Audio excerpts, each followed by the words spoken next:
तो दोस्तों स्वागत है प्रॉपर्टी गुरुकुल के एक और ब्लॉगिंग सेशन में। और स्वागत करते हैं राजवंत सिंह मोहाली सर का, जो आज आपको फिर से ज्ञान के गोल्ड नगेट्स बताने वाले हैं। तो सर, आप बातचीत करते हुए हमें बता रहे थे, मुझे मौका मिलता है आपके साथ कई ऐसे टूर्स पे जाने का।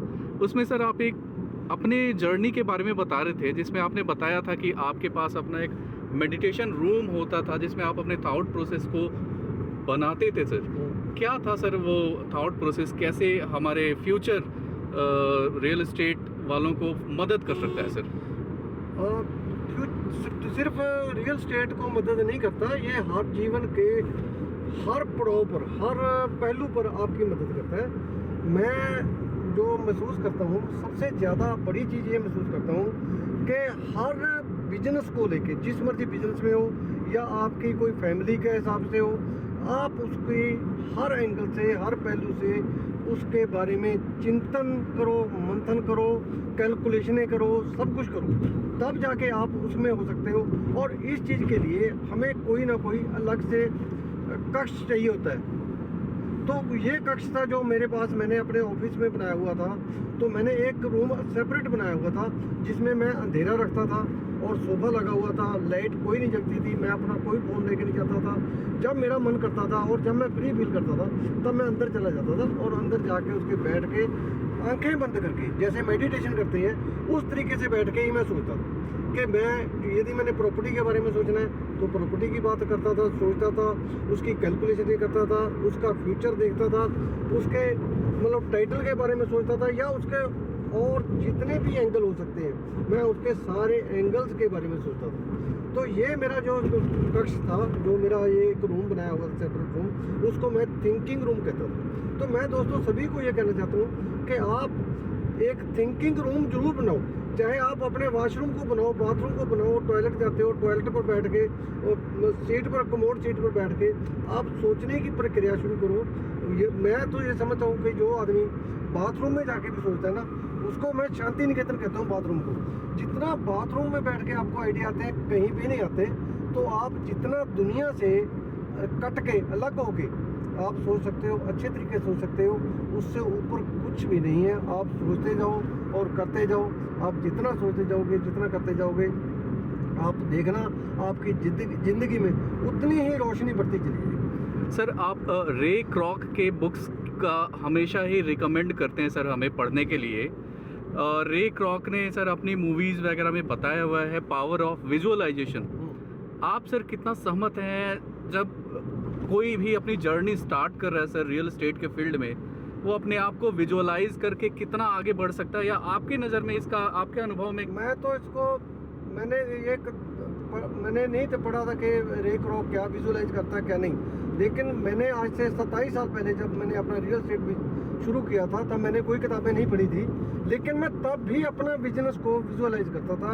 किसी भी प्लॉट को देखना, प्लॉट को, ज़मीन को देखना, उसको डेवलप करके देखना। मतलब सपोज किसी प्लॉट में पानी भरा हुआ है, किसी में कोई गड्ढा है, किसी में कुछ और बिल्डिंग खड़ी है, तो मैं उस बिल्डिंग को तोड़ के अपने ख्यालों में तोड़ के, अपनी नज़रें बंद करके उसमें देखता था कि यदि ये बिल्डिंग टूट के इस प्लॉट में नीम डाल के ताज़ी मिट्टी डाली जाए तो ये कैसा लगेगा।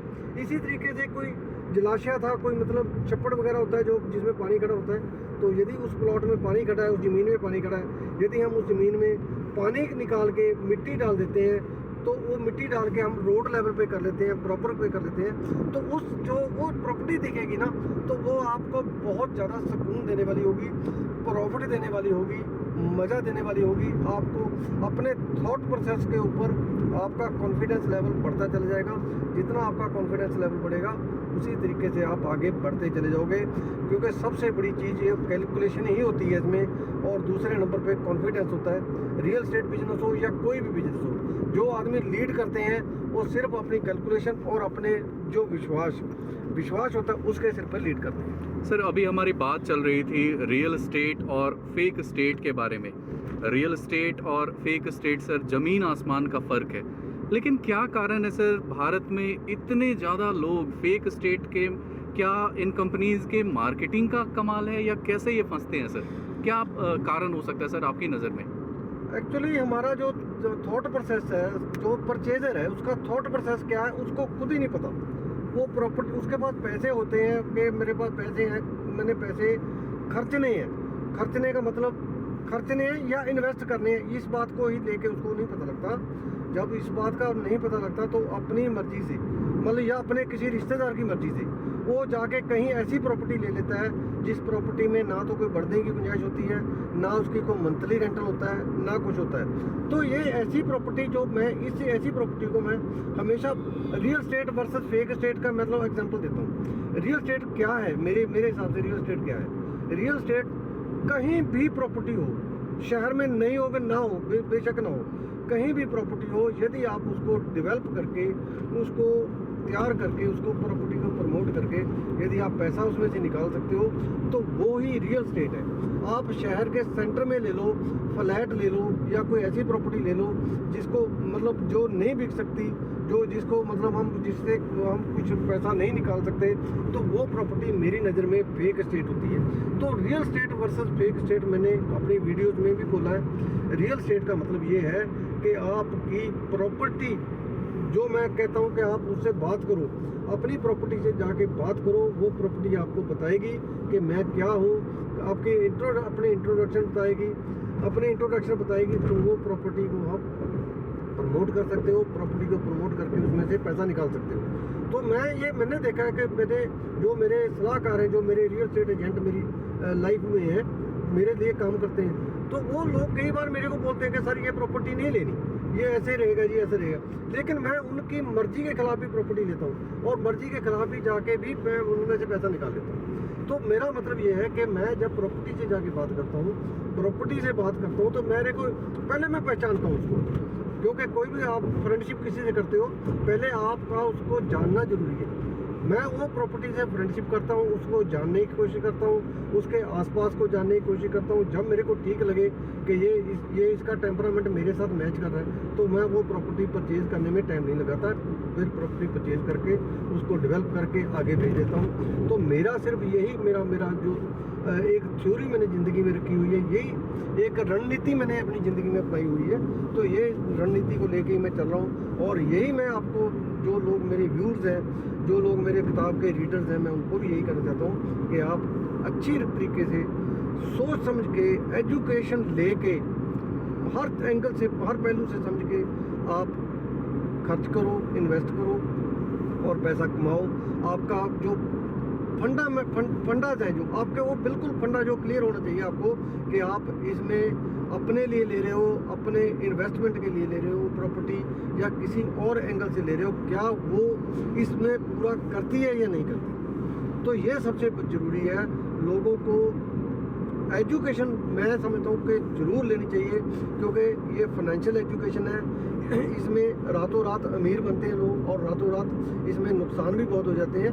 सो मेरा मतलब यही है, मैं अपनी तरफ से यही अपने कम्युनिटी को, अपने भाईचारे को यही संदेश देना चाहता हूँ कि भाई कोई भी काम करने से पहले, कोई भी प्रॉपर्टी खरीदने से पहले उसके बारे में जानो, प्रॉपर्टी से दोस्ती करो, प्रॉपर्टी से बात करो, प्रॉपर्टी क्या संदेश देती है वो डिस्कस अपने दोस्तों के साथ करो, अपने बराबर के बंदों के साथ करो, तब जाके प्रॉपर्टी खरीदो। सर, आपके ट्रेनिंग की बात की जाए तो एक पैराडिगम शिफ्ट होता है लोगों के मेंटालिटी में। लोग बहुत ही क्लियरली समझ पाते हैं कि रियल एस्टेट क्या है और फेक एस्टेट क्या है। सर, बहुत सारे सवाल पूरे भारत से जुड़ते हैं, हम आपके स्टूडेंट्स जो रियल एस्टेट सीखना चाहते हैं वो एक करते हैं कि क्या आपकी किताबें पढ़नी ज़रूरी हैं या वीडियो कोर्स आपका जो ट्रेनिंग उसी से काम चल जाएगा, या एक दूसरे को ये दोनों कम्प्लीमेंट करते हैं। सर, आपका क्या सोचना है? सर देखो, हम एज ए स्टूडेंट पढ़ते हैं मैथमेटिक्स की, यदि हम कहें गाइड मिल जाएगी, हमें फिजिक्स की गाइड मिल जाएगी, केमिस्ट्री की गाइड मिल जाएगी, लेकिन फिर टीचर तो फिर भी ज़रूरत है। जब तक आप उसको किताब में से किताब पढ़ सकते हो, लेकिन किताब को समझने के लिए आपको मेंटर की ज़रूरत होती है। आप यदि फिजिक्स के स्टूडेंट हो तो फिजिक्स किताब तो आप पढ़ लोगे, उसकी लैंग्वेज तो पढ़ लोगे, लेकिन उसको समझने के लिए आपको एक टीचर की ज़रूरत है।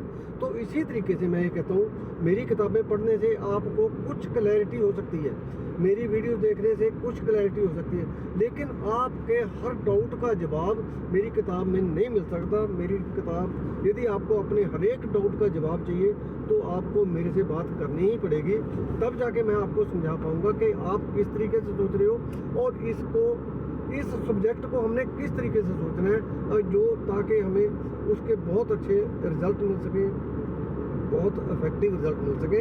इसलिए मेंटर का होना बहुत ज़रूरी है। आप फिल्म लाइन में देख लो, आप स्कूटर मैकेनिक को देख लो, यदि स्कूटर मैकेनिक के पास भी उसका मेंटर नहीं है, उसका उस्ताद नहीं है, तो वो आदमी उतने इफेक्टिवली तरीके से काम नहीं कर सकता।